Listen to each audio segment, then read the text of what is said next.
Hi, and welcome to Tremco Live, where we're socially distant but technically connected.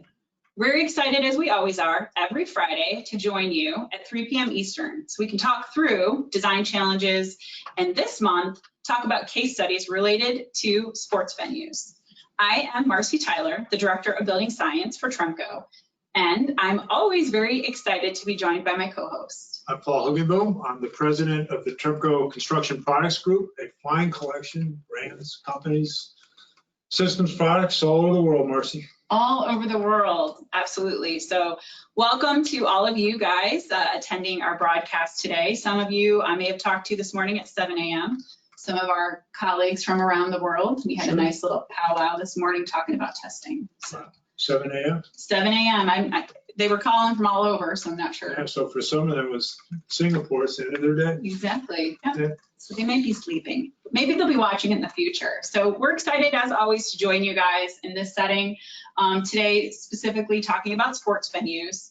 And we love that capability of talking about our products, our systems, and of course, our people. And this is a great day to be able to explain this case study. Yeah, and the venues I like, we've learned over the years that part of sharing Tremco, the venue that we do it with or in makes it interesting. It does. And I think today is a venue that's probably polarizing in the world of sport, right? Yeah. There's lovers and haters, but probably a little in between. I bet. And you know what I think, what you would find is even those haters, when they get to this field, I bet they're going to the novelty shop and buying something. And there's a lot of respect. Yes. You may not like it, but boy, you respect it. A lot of respect for sure. So as always, we've got a few slides that we want to share and kind of take us on this journey. So I'm going to begin to share some of them right now with all of you. So we've got our sports venues as our theme, of course.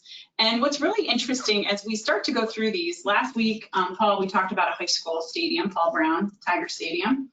And we had a lot of different systems that we were able to utilize on that. And as we continue to go through the month of October, you're going to see that we're going to be adding to that. We've got this great portfolio of systems that are even beyond the Tremco Construction Products Group that you're going to hear a lot about. Yeah, and I think that'll be part of what's exciting about not only what we've done to date, but our future, because we're working closely with all of those non-green brands up on that screen, and working closer with them every day to get them out on that job site with us under the basically as one family, which is really exciting. And it's pretty exciting because, as always, I try to Google different things. And so in Googling and researching for next week's program, which I won't give it away because I don't like to, there's some really cool, interesting products. So I'm excited about next. I mean, I'm excited every week, of course, but there's just some really interesting things we'll be able to bring you. So this week in particular, I did post what it was. I did a little teaser on LinkedIn. So we did move from the high school into the universities, into the college arena. And in researching it, I looked at Sports Illustrated as a resource here. So the greatest rivalries in college football history is what we're talking about now. So we've got a poll. So we were kind of messing around with a couple different polls for you guys. So we thought we'd do a poll to poll our audience. So let me get that up for everybody. Okay. So we're gonna have you as our audience tell us about this one. So I'm going to launch it now. If you could let us know which of these teams do you think groups of teams has the biggest rivalry, okay? Choice number 1, Army Navy. Choice number 2, Auburn and Alabama. Choice 3, Texas, Oklahoma. 4, Notre Dame and USC. And 5, Ohio State and Michigan. So we'll give everybody a few minutes to kind of, well, not a few minutes, a few seconds here as I see the poll, the answers coming in here. Now, I did hear recently it's only a rivalry if the other team ever wins. Which may speak to the success that we've had in Ohio lately. Yep. I read a lot about that, and there, I think there's a comment or two about that. So it's just kind of interesting, obviously, talking about sports venues, having so much going on right now with COVID and how it is impacting our sports teams. So it's just very it's very telling right now how each of these universities and their football programs, their sports programs are being affected. Yeah, greatly. Yeah. So we'll close that off. We got a good percentage of people, and then I will share it.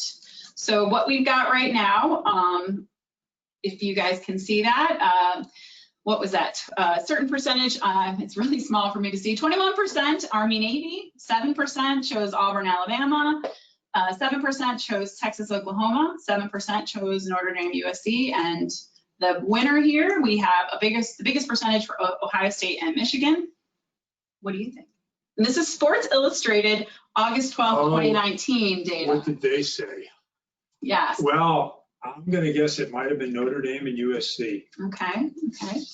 So let me pull this down here, get that off, go back to our slides, and we'll talk about them. Okay, so we're going to go count down from 5. So number 5 was Notre Dame and USC. Okay.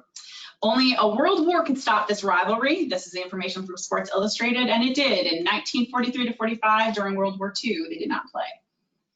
The next one, number 4, Army Navy. So I might have threw you off a little bit with that opening picture that showed Army and Navy playing. So that was number 4. Number 3, Texas, Oklahoma.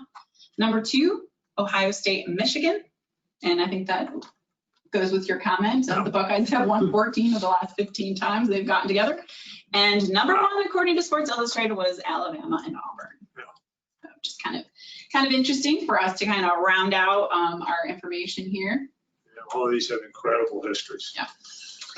The other thing I like to look at when I look at statistics is capacity, right? So as in the world that we live in, how big are these arenas and how big are these stadiums? Last week we talked about, I believe it was close to 20,000 for this high school stadium. So you can compare what these stadiums are. So Michigan, number 1 here for capacity of 107,000 for their capacity. And you can see their rival is just under that. Now, what I think is interesting, if you go and look at this information and go into it a little further, Ohio State still claims that they've had more attendance, and they broke Michigan's record with 110, just over 110,000 when they had Michigan there at one of their games. So if anyone of you are out there, we're getting the most comments, I think, because people are correcting some of my information up here. So we appreciate your paying attention. I'm sure there are many facts. Many facts on today's discussion. Yeah. So I just thought that was interesting. So that competition, Ohio State is claiming to have won by bringing in extra chairs and whatnot. So we got that. Another interesting fact is these teams themselves, right, and how you can look at them in terms of performance here. This statistic here is about the most valuable teams. Okay, so this was done last year, once again by Forbes. So we're not obviously counting this year. I'm sure there's a lot that is affecting this year, as we mentioned. So this Forbes poll was based on value of sponsorships, television, tickets, and contributions, and you can see the ranking there on your screen, with Texas A&M being number 1, and then Clemson just got into this poll when they did this last year at number 25. So just kind of interesting to see how these football programs line up. Now, don't worry, sports fans, if football is not yours, next week we will be bringing you, I believe, some baseball, followed by some basketball in the next couple of weeks. So we're gonna, and some others, there's other sports obviously too that we'll be touching on too. So I'm highlighting Notre Dame today because that is what we're going to be talking about. So that is number 8 on our poll there for the valuable teams. And lots of history with Notre Dame, right? If you look at their titles, they've got many. This is a program that started in the 1920s. So there's lots of history there. They're doing a lot because of COVID with this rally house for their football season, and their schedule was dramatically changed because of COVID as well. Might still change this year, right? Yes. Very volatile. Yeah. And their capacity is 77,000. So this was a stadium that was built, back in the 1920s, gone through some renovations, and that's why we're going to be talking about it today. It is very near and dear to me. I love telling about the human interest of it. This is some of that footage that you can see, right? Being able to see the history of these stadiums really lends us to understanding how important they are to these communities, to the alumni, and to that whole area. So the South Bend Tribune put together a whole series of photos that you can check out if you look at their article from August 2018. There's 14 photos and it takes you through time. And I think if you go into the article even further, I think there's over 100 different photos capturing that football's history. So very, very interesting there from that human interest. Another aspect of it, very near to dear to me, is because my nephew went there. So this is my nephew and his bride, Taylor. They met there and they got married. Wow. And so that's them featured there at the bottom, of course, with my sister and my brother-in-law in that picture. So very excited about having Notre Dame as part of our family history. And these are all pictures I took when I was there for the USC game. Many years ago. This is 2011. So lots of fanfare, lots of going on during game day. I didn't actually go into the stadium, so these are my sister's pictures. But one of the most memorable moments, of course, is seeing the Gold Dome and then touchdown Jesus. And that is what they call it. So it's definitely pretty interesting when you go there and you see all of that fanfare. Paul, in the Gold Dome area there, you can go inside of it and they play music on game day. So they have this orchestra up inside and it's amazing. And there's a stairwell, so you can walk up one side, go through the building and walk down the other side. And they say if you're a student there, you can't walk down those stairs until you've graduated. So you can only use the one set of stairs. Huh. So the lore is do not use that set of stairs until you graduate or you may not graduate. Okay. So you gotta be careful there. As I mentioned, lots of great history here. I'm really excited about being able to bring this information to you. So without further ado, we're going to invite our guest today, which is our colleague, Brian Iskey. So why don't you go ahead and put your camera on so we can see you? I'm here. He's there. Very cool. So tell me a little bit about this project and the players you can see here on screen. Well, it was a fabulous project for our company, no doubt about it. It's such an honor to work on such a prestigious, structure and under a monstrous restoration. So we were able to be involved in both the bowl, as you can see straight in front of you there in the picture, as well as the towers. We did the expansion joints on the towers as well on another contract. But the big part of the job was the bowl. And that we worked with Simpson, Gumpertson, Hager, Matt Sherman shown there, and Sean Quinn from Quinn Construction. And we provided over 2,600 directional changes, specially built with special length tread and riser to properly fit the stadium. And they were all sent out, and we label them for different sections so they could easily break them out and take them into the various sections. And then we did a special joint, which is all around the bottom of the joint, right where that stadium actually goes down below grade. And the last set of bleachers is actually holding back earth. The lower few sets of seats are actually sitting on grade, the slabs on grade. So it was a really great project and honor to work on it. And of course, as you can also see, we entered a Trinity Award nomination, and we did actually win it. That was thanks to SG&H actually organized us putting together the entry, and we did win the award for the project. So another great honor came to us from Sealants Waterproofing Institute. So. Yes. So, I mean, in those Trinity Awards, as we know, it's about that collaboration, right? So I know Tony Pilato, yep. He was great. I talked to him this week and talked to him about all the different aspects of how important the work that was done by the crew on this project was, especially because, as you mentioned, it is occupied space below. So they have novelty shops, they have their concessions below, they have a data center below. So he said they needed to upgrade all of those joints. The expansion joints were the most critical part, and so they upgraded them to using the product of Will Seal to be able to provide those solutions. So he talked about the importance of that. Matt Sherman did as well from SGH, really talked about how great that collaboration was, working obviously, Brian, with you and also with Sean Quinn of Quinn Construction. I don't know, were you able to get a hold of him? Yeah, as a matter of fact, I did. And here he is. You did? And he's there. He just happened to be in the neighborhood. Well, we'd like to talk, welcome to the show, Sean and Brian. We'd like to talk about our collaborations and our ability to connect with our customers. And this is a perfect example of just that. These guys are going to be spending the weekend together. So that's pretty cool. Right. Sean and his wife are up here to do some foliage viewage and enjoy the lake and just, to basically familiarize themselves with the area. So it was a perfect opportunity and they're staying right here. Yeah. And I appreciate your shirt. It's beautiful. Your Notre Dame shirt. Yeah, he's got his Notre Dame. I always have my gear. And he didn't know about this until today at 2:30 is when I told him he was actually going to be on. I love it. I love it. We wanted to keep this as a nice little surprise for you, knowing that you were coming up there, and we figured it'd be great to have you on the show. Why don't you guys tell us a little bit about some of these pictures here? I'm going to go to the next slide and talk to us about the work that you guys did on this project. So obviously, Will Seal was used. This is a great view. Thanks once again to Matt Sherman of SGH, who provided a lot of these pictures for us. One of the pictures back here I just wanted to mention was on your website, on Queen Construction's website, and I love it. This is your picture up here with the word preserve. So I thought that was a really great way to show that work that they do. Yeah, and that's just such a key theme for us at Tremco, right? Is actually having the systems that can preserve an asset and really restore it to an as new or better than new condition. Yeah. And Matt mentioned,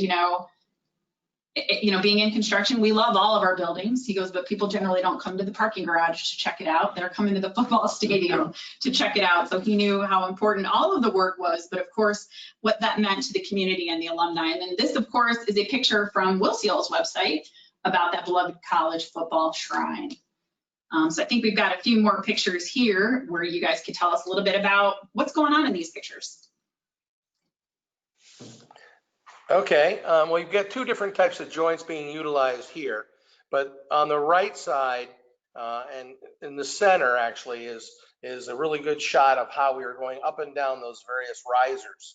And as you can see, we had to have different tails, and so we gave extra length so that Sean and his crew could take them and they could lift up the back a little bit so water would drain forward. If anything got in there, we cut the riser portion on a slant and then try to bring it down on it. It's easier said than done, though, as Sean can explain. Yeah, it was tricky trying to get that lifted up. When you're pushing the nosing down on the one above and you're trying to pull the other one up, so there was drainage. So fortunately, they came in good shape. There wasn't much cutting on the nose down. So when we lifted, we were pretty good. And then we just had to cut the back tails out, which we let go in there a little bit farther for drainage. So everything drained out if anything should ever get through. They shiplapped as they came down, kind of shiplapped over each other as they came down the stadium. Yeah. Gotcha. Starting at the top and making your way down, so you could shiplap them that way? Well, we built it from the bottom up, actually. Oh, I get you. Okay. But yes, the water then would come from the top coming down, correct? Yeah. And actually, we were just out there. They're in great shape. They're still working fine. Well, that's what Tony mentioned, that normally, this is something they constantly look at, right? And so there may be a leak here or there that they have to address, but now with this system, it's nothing like what they had before, and how important this stuff is below there. He did mention, they did mention some, this finished look, I think looks great here. It just shows you how the system kind of comes together on the vertical and the horizontal, but he mentioned this testing. They had to test 100% of the joints for water testing. Wow. Yep. Every inch was tested for water leakage, and if there was an issue, we repaired it right then and there, and it's been working great ever since. So yeah, that was a big feature and a big issue with the school and their property management department. Sean's crew did a great job of putting that together and making sure that they were good and watertight. Now, what was the time frame of install? What time of year was that? We probably started in like March. I think we had to be out of there by September. Second, third week of August. August, yeah. And then we just had minor touch up. I think we were done with the joint by then. Okay. There was other work that was being done as well. We did have the expansion joint portion of that work right. on that job. Right. Yeah, I love that it's 100% tested, Marcy. You and I are always emphasizing how important testing is before, and the fact that the customer insisted on testing the entire system, I think is fantastic. That's just the best practice. Well, I know Matt mentioned that having the confidence in this system for that reason, knowing that they wanted to test for that. Now, in the past, the system they had was a different type of technology, so it wasn't similar to what we provided with Will Seal. But that was back when they would open up this arena for maybe 8 to 10 times a year. Now they're opening it up, well, let's talk prior COVID, they were opening it up for a lot of more events than they had before. Right. Tony mentioned Garth Brooks was in there and they had 80,000 people. Yeah. So, and they're talking about the deflection and the need for not only 2-dimensional movement, but 3-dimensional movement, which is what that product really can handle. Absolutely. The movement of the product is really, stellar. It's truly a seismic rated expansion joint. But there was another joint too on this project where we utilized a sister company's product. At the very, very bottom joint at the lower part of the bowl, like I said, there's the last, how many rows was it, Sean, that actually sat on grade? 9 rows. 9 rows. The bottom 9 rows transition off being an elevated slab to on grade. Well, then where at the very first row, there was no, it wasn't first row, it was row 8, right? Row 9, sorry, it was row 9. That's where it transitioned. There was a situation where we didn't have the depth for the seal, and we actually used an Illbrook spray foam that we actually foamed almost a 3 or 4 inch joint in some cases. And then spray foam where the contour was right. We had a really tough job with spray foam. We also used some core seal, but then they also did coating over that to disguise it, and it really worked out great. I know it functioned better than all of us kind of thought it would. It was kind of that was on a best case scenario. We tried, they asked us to come up with something that was never done before, and we came up with a solution. And we know it's been working now for several years and functioning and doing its job. That was what Matt did mention, Matt Sherman from SGH. He mentioned how you all had to work really well together and be very innovative with your solutions throughout this project. Yeah, the Illbrook foam, Marcy, is unique in its flexibility. Right. And so it's one of the reasons it's sought out all over the world, is that it has an unusual amount of flexibility for a spray foam. That's right, and that's why we felt comfortable using it for this application. And again, we tried it just to see if it would work, and it actually, we did our first mock-up, and they looked at it and said, yeah, let's go with it. And it completely circles the bowl, I believe, doesn't it? Yeah, the bond on that stuff was incredible. Yeah, it's stuck really good. Incredible. Yeah. And Matt mentioned that some of it was fabricated prior to arriving. So you did some L-shaped fabrication, but then some other fabrication needed to be done in the field. Correct. Sean's guys would fabricate things. Go ahead on that. Yeah, there were certain joints that basically when we got up into the concourse, the walkway, handicap areas, they were a little bit different. So Brian was fortunate enough to send us out some straight sticks, and we had to modify some things in the field, with great direction, because we had a great owner, always there, give us anything we wanted. We had an engineer that was just taught us so much, tremendous outfit, and they were there constantly. So that's, when you're a contractor, that's the beauty. If you can get the engineer there all the time, the collaboration is just incredible, and the job goes so smooth. And it shows great products under a great time crunch. So yeah. There was a lot of effort went into making sure he had the product when he needed it, and assistance when he needed it from all parties. I mean, all parties involved. So any unique stories while you were working on the stadium? Anything strange, unique that you'd want to tell us about? I'm not going there. Sean, you want to talk about that? There's different rules. You can't go on the field. Can't go on the field. Can't go on the field. Yeah. Now that it's turf, they did let us out. We were out there when it was grass. We weren't allowed on the field. So now I heard, Marcy, before contractors allowed to work on the stadium, they all have to watch the movie Rudy. Is that true? Run that every Friday night. Yeah. Every Friday night. Yeah. You know what, every time I see that movie, right, I could watch it once a week. It's Oh, one of yeah. those that if you're surfing through, you'll stop at that and watch it. I think they run it on the Megatron every year now and let people to watch it. Yeah, the great stories where we got into some of the areas that were, I guess most fans never get to see. You get into the locker room, we had to protect it, from water and everything when we worked on the joint. So you're in the locker room.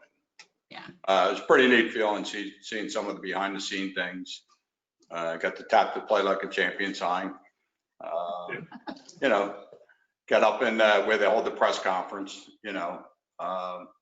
just the back of the stadium is just incredible. The history of it. It's just a fantastic place. Now, Marcia, you're not talking about the Chinese restaurant, are you? I was not going to even bring up the Chinese restaurant. I heard you had an amazing meal there, though. And We that they did, treated but you- we didn't know we were getting. We just, treated you very well. she was recommended to us by a Chinese person, and we went in, and when we told her who we were with and who sent us, she says, okay. And she goes, I'll make you dinner. That was it. And she just brought stuff out, and we didn't know, and she would tell us what it was after we got it. That's the best. Yeah. Matt didn't send me that picture of you guys there, but he did talk about just once again, the great relationship, the collaboration. And that's these are the kind of, human interest stories we love to share, because it is more than us working together. We become family, we become friends, and obviously it's a relationship that continues. Absolutely. It was part of the adventure. Yeah. That's great. Well, I have one slide left, and it was about how you guys had to sign a contract and not go on the field, but then eventually you did get to go on the field. So This is, Matt sent me this picture of himself finally being able to get onto that field for the Fighting Irish. There you go. That's perfect. Yeah, you had to walk all the way around. That was the thing. You're working on one side. If your next joint's clear on the other side of the building, you got to walk all the way around the ball. So it was, Sean's crews got their exercise in, and I did too when I was there. The majority of the questions that we have coming in are things like, was it difficult? Was there anything difficult because of where you were working? What about space? The area that you had to work in, those kinds of things are the questions that we're getting from our attendees today.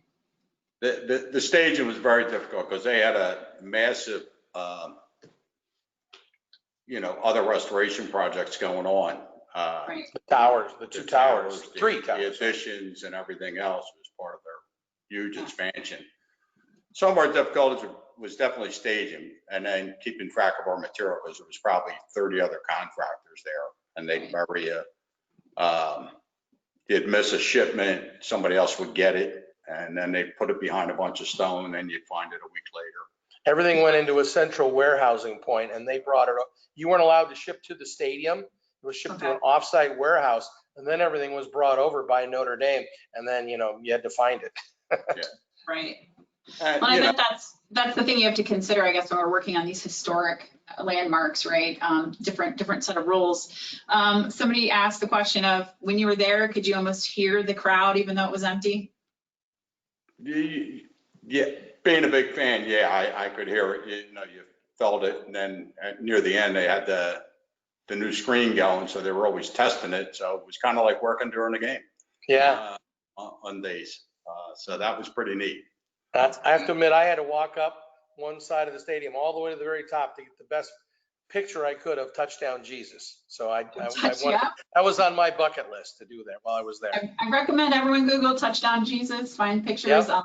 I did post, because when I was there, it was many years ago, I was with my kids, so I posted a picture of us with Touchdown Jesus in the background. That's why there's only 3 towers. The two skyboxes, the Megatron, and then there's no tower on the other side, because you can't block Touchdown Jesus. Historic, restoration, criteria. Yep. I think that's important. That's great. Well, thank you guys. I know you guys have a nice weekend planned there at the lake. So enjoy your time. Thank you so much for being a part of our broadcast today. You bet. We will let you sign off. And you happen to have the right shirt. Is that amazing? That's awesome. A coincidence. After 13 years, you go. I was a fan before, but after 13 years of working on the stadium, you stay a fan. Oh, yeah. The store itself, I bought so many things every time I went, so it was awesome. Well, thanks, guys. Thanks for joining us today. That's all we have for today's broadcast. I do have friends from Rust-Oleum joining us next week. Very exciting. Very excited. Did you tell us which sport we're in next week? I did not, because I think we're going to talk about a variety of sports. Interesting. Yeah. Oh, yeah. Ready? We're going to talk about a variety of sports. We got something to close with here. You ready? Oh, yep. Let's wait. Hang on one second. Let me close off the slide so you can have the full screen. All Okay. right. All right. Go Ready? for it. Yeah. Ready? Go Irish. That's awesome. Go Irish. Okay. Thanks everybody for joining us today. With that, we'll see you next Friday. Thanks, everybody. Be safe. See you next Bye-bye week. now. Thanks. See ya.